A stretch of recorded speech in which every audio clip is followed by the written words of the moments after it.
The unconquered edge. The void between stars had known only one master for 10,000 cycles. The Crescent Empire stretched across 17 galactic sectors, their military might unmatched, their technological supremacy undisputed. Worlds fell before them not through negotiation, but through swift demonstration of overwhelming force. Species either bent the knee or were systematically erased from existence. The Crescent warships moved like massive predators through space, angular, obsidian structures with pulsing violet energy cores visible through transparent sections of their hulls. Their weapons didn't just destroy. They unmade matter on a quantum level, converting enemies into raw energy that fed their insatiable ships.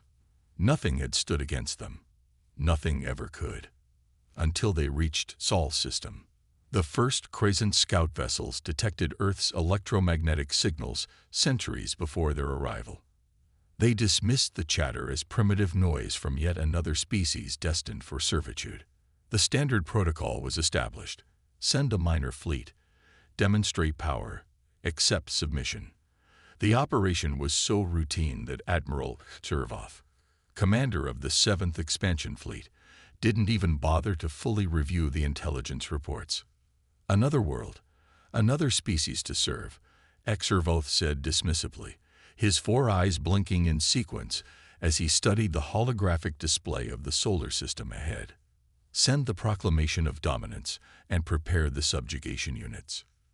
The proclamation, a demand for immediate surrender broadcast in over 8,000 linguistic formats, was dispatched 12 Earth hours before the Crescent fleet materialized at the edge of Neptune's orbit. They expected the standard response: panic, disorganization, and the inevitable desperate plea for mercy. Instead, they found themselves facing a defensive line of ships, small by Crescent standards, but positioned with unmistakable strategic intent. They're organized, First Officer Greltak noted with surprise. Tactical configuration. Admiral Servoff leaned forward, his scaled skin reflecting the glow of the command console.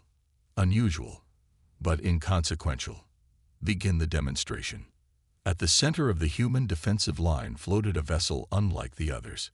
Where most Earth ships bore the utilitarian design of early spacefaring species, this one seemed sleeker, with curves that defied standard human engineering. The ship's hull gleamed with a metallic sheen that shifted colors as it caught the distant sunlight, blues and silvers that seemed almost alive. This was the UES Phoenix Dawn, Earth's first quantum neural vessel, and at its helm stood Captain Maya Chen, the youngest fleet commander in Earth's history. Crescent vessels holding position at Mark 227.8, reported Lieutenant Santos, her fingers dancing across the tactical display. 17 capital ships, at least 30 support craft. They're running hot, Captain. Weapons primed. Captain Chen stood with calm precision, her dark eyes unwavering as she studied the enemy formation. At 36 years old, she carried herself with the confidence of someone twice her age. Her short black hair was regulation perfect, but a single streak of blue, a personal rebellion, ran through her left temple. They're following a standard conquest protocol, Chen said, recalling the intel briefings. First intimidation, then targeted annihilation of military assets, followed by planetary bombardment until submission. Commander Octavia Reed, the ship's XO, stood beside her. Standard for them, maybe, but they've never met us. A thin smile crossed Chen's lips. No, they haven't. She opened a channel to the fleet. All vessels, maintain defensive formation Delta. Do not, I repeat, do not engage without direct order. She turned to her communications officer. Lieutenant Kim, are we receiving anything? Yes, Captain. They're broadcasting in multiple frequencies. Translation software is working through it now, but it appears to be some kind of surrender demand. Acknowledge receipt but provide no response, Chen ordered. Then to her tactical officer, status on the Phoenix systems. Lieutenant Commander Marcus Wells, the architect behind the Phoenix Dawn's revolutionary neural interface, glanced up from his station. Neural matrix is stable, Captain. Consciousness synapse at 94% and climbing. She's ready. Chen nodded and placed her palm on the neural interface panel embedded in her command chair. Unlike conventional vessels controlled by manual inputs and AI assistants, the Phoenix Dawn was different. It was designed to merge with its captain's consciousness, creating a symbiotic relationship between human intuition and quantum computing. As her palm connected, Chen felt the familiar rush of the ship's systems flooding into her awareness. The Phoenix wasn't just responding to commands, it was becoming an extension of her mind, her nerves extending to every corner of the vessel. The Crescent flagship fired without warning. A beam of violet energy lanced across space, directly toward the Phoenix Dawn, a demonstration shot meant to vaporize Earth's apparent flagship in seconds. But the Phoenix moved, not with the delayed response of engines and thrusters, but with the instantaneous reaction of thought itself. Before the beam could connect, the vessel slipped sideways in space, the deadly energy passing harmlessly into the void. In the Crescent Command Center, Admiral Exervoth rose from his seat. "Impossible," he hissed. "No species has ever evaded a quantum lance on first encounter." The Phoenix Dawn didn't just evade, it responded. Not with conventional weapons, but with something the Crescents had never encountered. A pulse of blue-white energy erupted from the human vessel, washing over the Lid Crescent ships. Their systems flickered, quantum cores fluctuating. "What is this?" Exervoth demanded as his ship's lights dimmed momentarily. "Analysis. Unknown technology," his science officer replied, mandibles clicking in agitation. "It appears to be interfering with our neural networks. Not damaging them, but communicating with them." Communicating. The Phoenix Dawn was sending something more complex than a weapon. It was transmitting a consciousness imprint, a human thought pattern that the Crescent biomechanical systems had never been programmed to defend against.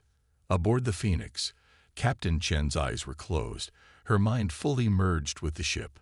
Through this connection, she wasn't just flying the vessel, she was exploring the Crescent fleet's networked consciousness, finding the patterns, the vulnerabilities.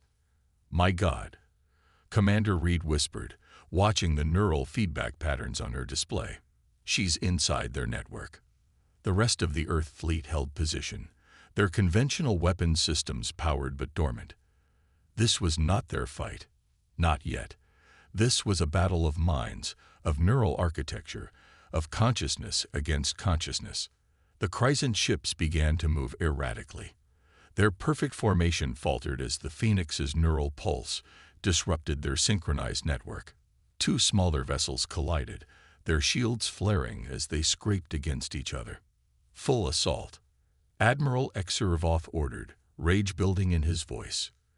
"Destroy every human vessel." The Crescent fleet unleashed their full arsenal. Quantum lances, matter disruptors, gravitational missiles, all directed at the Earth defensive line. But with each firing solution, the Phoenix reacted milliseconds ahead, not just evading but positioning itself to protect the other human ships. Captain Chen's consciousness expanded through the ship's neural network, processing information at speeds impossible for an unaided human mind. She saw patterns in the Crescent attack algorithms, predictable sequences in what should have been chaotic destruction.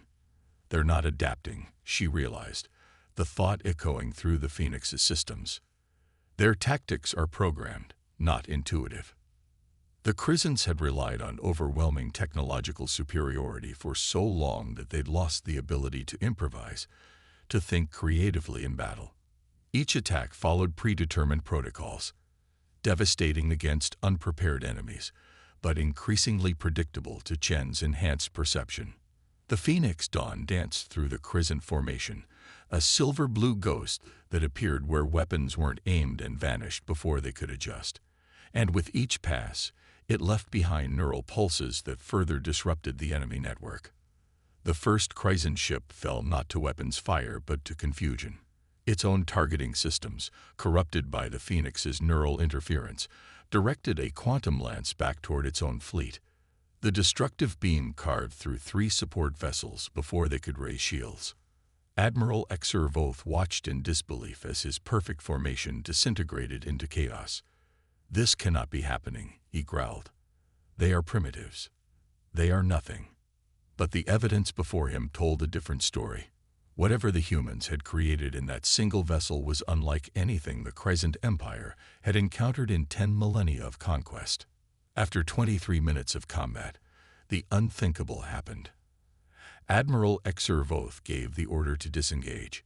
The remaining Crescent vessels, those still capable of faster-than-light travel, began pulling back, opening dimensional rifts to escape. As the last enemy ship vanished, Captain Chen slowly disconnected from the neural interface. Her body slumped slightly, exhausted from the mental strain of direct ship integration. Sweat beaded on her forehead as she opened her eyes. "Status report," she managed, her voice slightly hoarse. Commander Reed was already at her side with a hydration pack. "Minor damage to 2 of our escort vessels. No casualties. The Crescents have withdrawn beyond Neptune's orbit." Lieutenant Santos looked up from tactical. "Captain, you did it. You drove them back." Chen shook her head slowly, taking the sip of water. "No, Lieutenant. We just surprised them. And surprise only works once." She turned to her XO. "They'll be back, and in greater numbers. This was just a scouting force." "But we have time now," Reed pointed out. "Time to prepare, to adapt the Phoenix's neural technology for the rest of the fleet." Captain Chen nodded, her gaze drifting to the view screen where the last energy signatures of the retreating Crescent fleet were fading. "We've accomplished something no one has done in recorded history," she said quietly. "We've shown the Crescent Empire that they can bleed." The crew of the Phoenix Dawn watched in silence as their captain rose shakily to her feet, still recovering from the neural connection. "Send word to Earth Command," Chen ordered. "Tell them we've won the first battle. But the war has just begun." As her words echoed through the bridge, the Phoenix Dawn's systems hummed with renewed energy, as if the ship itself understood the gravity of what they had achieved, and what still lay ahead. The counter-offensive. The Crescent High Command received the news of their fleet's retreat with cold fury. In 10,000 cycles of expansion, no force had ever compelled a Crescent fleet to withdraw from combat. The Eternal Emperor himself, a being so ancient that most Crescents believed him to be immortal, summoned his most decorated military commander. Supreme War Director Zakri knelt before the obsidian throne, all 6 of his eyes downcast in deference. His exoskeleton, marked with the violet etching of over 300 successful conquests, gleamed in the dim light of the imperial chamber. "You will take the Sovereign Armada." The Emperor's voice resonated through the chamber, more felt than heard. "You will eradicate this human resistance. You will determine how they created this anomaly that defeated Exervoth's force, and then you will ensure no trace of their civilization remains." Zakri pressed his central limb to his chest plate in the gesture of absolute obedience. "It shall be as you command, Eternal One. The humans will be but a memory within a cycle's turn." The Sovereign Armada was the mightiest concentration of Crescent military power ever assembled. 120 capital ships, each capable of reducing a planet's surface to molten slag. At its center loomed the Emperor's Fist, a vessel so massive it contained its own manufacturing facilities to produce smaller ships during extended campaigns. As Zakri prepared his forces, intercept probes monitored human communications. The War Director studied everything available about Earth's history, particularly their conflicts. Unlike Admiral Exervoth, he would not underestimate these creatures. "They fight differently," he observed to his senior strategists. "Their entire history is filled with smaller forces defeating larger ones through adaptation and unconventional tactics. They value individual initiative over collective strength." His second strategist, Nevrath, displayed holographic renderings of the vessel that had disrupted their first attack. "Our analysis suggests this ship, this Phoenix Dawn, operates on principles we have not encountered before," It appears to utilize some form of consciousness transfer or augmentation. Sakri's mandibles clicked thoughtfully. They've weaponized their minds. Fascinating. And potentially concerning. Prepare additional neural shielding for all vessels. I want complete isolation protocols ready if this human consciousness attempts to infiltrate our networks again. As the Sovereign Armada prepared to launch, Sakri made one final study of human warfare throughout their history. One pattern emerged consistently. Humans fought most ferociously when defending their homeworld. They became unpredictable, willing to sacrifice everything when their species' survival was at stake. We will not attack Earth directly, he decided, surprising his command staff. We will draw out their fleet, especially this Phoenix vessel. Better to face it away from their home, where they might be more predictable, more conventional in their response. The lure was simple but effective. The Sovereign Armada appeared not near Earth, but at Saturn's orbit, and immediately began harvesting the gas giant's resources to fuel their massive energy needs. It was a deliberate provocation, a challenge the humans couldn't ignore. Back on Earth, the United Earth Defense Council convened an emergency session. The chamber, buried 3 kilometers beneath the Himalayas, buzzed with tension as military and political leaders debated their response. We can't just let them strip mine Saturn, General Hammond argued, his weathered face grim. Not only would it be a strategic disaster, but it would show weakness. Admiral Cheng, the architect of Earth's space fleet, nodded in agreement.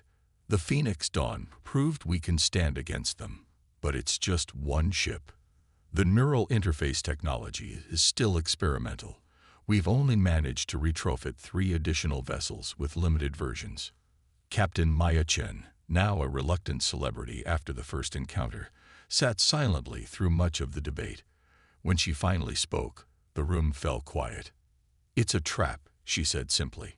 War Director Sakri, that's their commander. He's studied us. He's waiting for us to come to him, away from Earth's defensive grid. Then what do you propose, Captain? Asked the Council President. Chen's dark eyes showed the fatigue of weeks spent helping integrate her neural interface experience into training programs for other captains. The blue streak in her hair had faded, but she hadn't bothered to refresh it. We give him exactly what he expects, she replied. A conventional response force, but with one critical difference. She looked around the table. I need volunteers. Pilots, scientists, engineers, people willing to undergo neural integration on a scale we haven't attempted before. Her plan was audacious to the point of insanity. While a conventional fleet would engage the Crescent Armada as expected, the Phoenix Dawn would carry something unprecedented. A collective neural network of human minds, not just Chen's, but dozens of Earth's brightest tacticians and specialists, all linked through the ship's quantum neural core. The risk to the volunteers is enormous, Dr. Wells cautioned during preparation. Neural feedback alone could cause permanent brain damage, and if the ship is destroyed while you're all connected, then we all die, Chen finished for him. But we die as ourselves, fighting for our world. The alternative is submission to an empire that would erase our identity anyway. 3 days later, Earth's defense fleet departed for Saturn. 57 conventional warships, 4 neural-enhanced vessels including the Phoenix Dawn, and one desperate plan that defied all military doctrine. War Director Sakri watched the approaching human fleet with satisfaction. Predictable, he said to his command staff. They come with everything they have, just as expected. The Crescent Sovereign Armada formed up in their perfect, mathematically optimized combat pattern, a 3-dimensional lattice that maximized firing solutions while minimizing exposure. The 4 lead vessels, Nevrath noted, they matched the configuration of the ship that disrupted our previous force. They appear to be similarly enhanced. Sakri's eyes narrowed. Focus fire on those vessels. I want them destroyed in the first volley. The conventional ships will be simple cleanup afterward. The space between Saturn's rings became illuminated with the violet glow of 120 Crescent weapon systems powering up simultaneously. The energy output was enough to be visible from Earth's telescopes. a deliberate intimidation tactic. Aboard the Phoenix Dawn, Captain Chen sat in her command chair, surrounded by 23 other neural interface chairs hastily installed throughout the bridge. In them sat Earth's most brilliant minds, tactical experts, physicists, psychologists, even historians and artists, all volunteers, all prepared to link their consciousness with the ship and with each other. Neural integration in 30 seconds, announced Dr. Wells from his station. Everyone remember your training. Don't fight the merger. Let the collective guide you. Chen looked around at the faces, some determined, some terrified, all resolute. Whatever happens next, she said quietly, it's been an honor. The neural interfaces activated simultaneously. 24 human minds expanded into the Phoenix's quantum core, no longer individual consciousnesses, but parts of something new, something that had never existed before, a human collective intelligence, maintaining individuality while sharing perception and thought at quantum speeds. Through Chen's eyes, now the eyes of the collective, they watched the crescent weapons fire. Streams of violet energy crossed the void, precisely targeted to destroy the 4 neural-enhanced vessels before they could interfere with the crescent network as before. But this time, the Phoenix Dawn didn't just evade. It became something else. Inside the Phoenix's neural network, the collective processed battlefield information at unprecedented speeds. A military historian's knowledge of ancient naval tactics blended with a quantum physicist's understanding of probability fields. A chess grandmaster's strategic thinking merged with a psychologist's insight into crescent behavior patterns. They're adapting, Sakri realized with growing concern. Their tactics are evolving during the battle. The Phoenix and its duplicates danced through the crescent formation, not just evading but actively creating confusion. Meanwhile, the 3 other neural ships began emitting complex energy patterns that interfered with the crescent neural network in ways that shouldn't have been possible. 2 hours into the battle, what should have been a decisive crescent victory had become a chaotic stalemate. The human conventional fleet had suffered losses, 17 vessels destroyed or disabled, but they had also damaged or destroyed 32 crescent ships, an unprecedented achievement. War Director Sakri, for the first time in his long career, felt uncertainty. These humans weren't fighting according to any recognizable doctrine. Their tactics seemed to materialize spontaneously, evolving faster than the crescent command network could analyze and counter them. Target the Phoenix Prime, he ordered, identifying the original vessel among its duplicates through minute energy variations. All available capital ships, concentrate fire. Ignore the duplicates. 64 crescent capital ships turned their main weapons toward the Phoenix Dawn. The energy buildup was visible as a growing violet storm in space. Inside the Phoenix's neural network, the collective sensed the coming attack. There was no escape, no evasion possible against so many weapons fired simultaneously. The ship's structural integrity wouldn't survive. In this moment of crisis, something unexpected happened within the collective consciousness. From the mind of Dr. Ileana Jackson, a theoretical physicist who had volunteered despite her advanced age, came not a tactical solution but a question. What if we don't resist the energy? The collective consciousness seized on the thought, 23 other minds examining and expanding it at quantum speed. Jackson's life's work had focused on energy state conversion, the theoretical possibility that matter could be temporarily converted to energy and back again without loss of information. As the crescent weapons fired, the Phoenix Dawn didn't attempt to evade or shield itself. Instead, it changed. The entire vessel, with all hands aboard, converted from matter to a pure energy state, becoming a coherent quantum field that the crescent weapons passed through harmlessly. On the crescent command ship, Sakri watched in disbelief as their combined firepower seemed to erase the Phoenix from existence, only for the vessel to reappear moments later, reconverting from energy to matter. "What are they?" he whispered, mandibles clicking rapidly in distress. The answer came not as a weapon strike, but as a communication. a direct neural transmission from the Phoenix Dawn to the Crescent Command Network. Not an attack this time, but a message. We do not seek your destruction. We seek to exist. We offer a choice: mutual recognition or mutual assured devastation. The transmission continued, flooding Crescent systems with detailed analysis of their own weaknesses, vulnerabilities the human collective had identified during battle. The message was clear: the humans could have inflicted far more damage than they had chosen to. Sakri, Supreme Director of the mightiest military force in known space, faced a decision unprecedented in Crescent history. The Eternal Emperor's orders were absolute: eradicate the humans. But the evidence before him suggested that complete victory might not be possible, at least not without catastrophic losses. For the first time in 10,000 cycles, a Crescent commander considered an option other than conquest or retreat. He considered negotiation.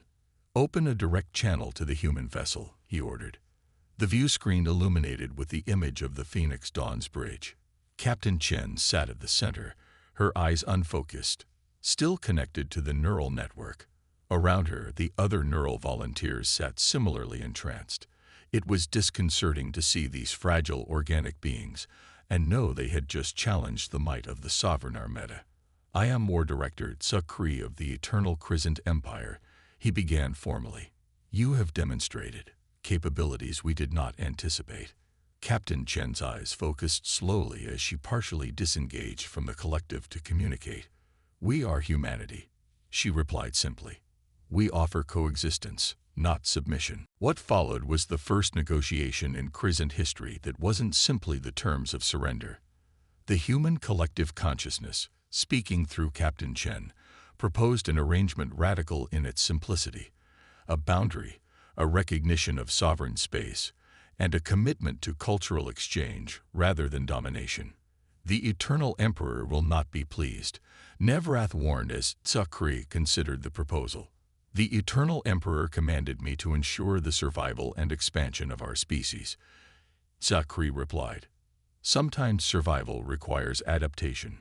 He turned back to the view screen. We accept your terms, humans. A boundary will be established. Your sovereignty will be recognized.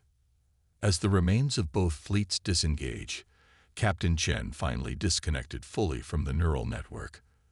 The 23 other volunteers did the same, each emerging slowly into individual consciousness again.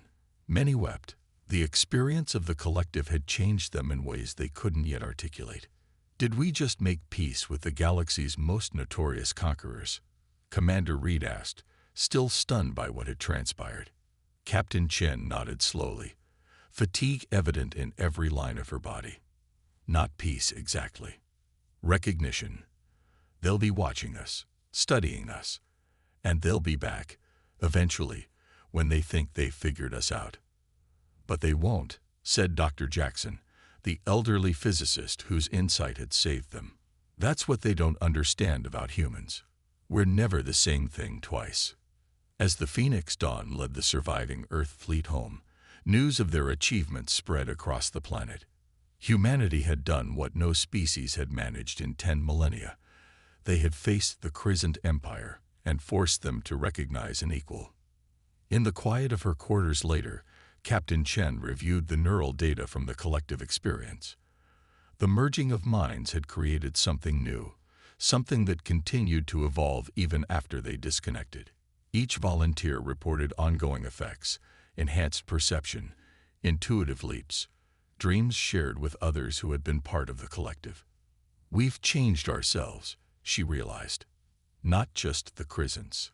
A message from Earth Command interrupted her thoughts, and urgent communication from the Defense Council. Intelligence reports indicated that news of the Crescent setback had spread throughout the galaxy. Other species, long subjugated, were watching Earth with new interest. Some had already dispatched representatives, seeking to understand how humans had accomplished what was thought impossible. Captain Chen closed her eyes, feeling the echo of the collective consciousness still resonating within her mind. The Phoenix Dawn had done more than defend Earth. It had announced humanity's emergence onto a much larger stage. And this, she murmured to herself, is just the beginning.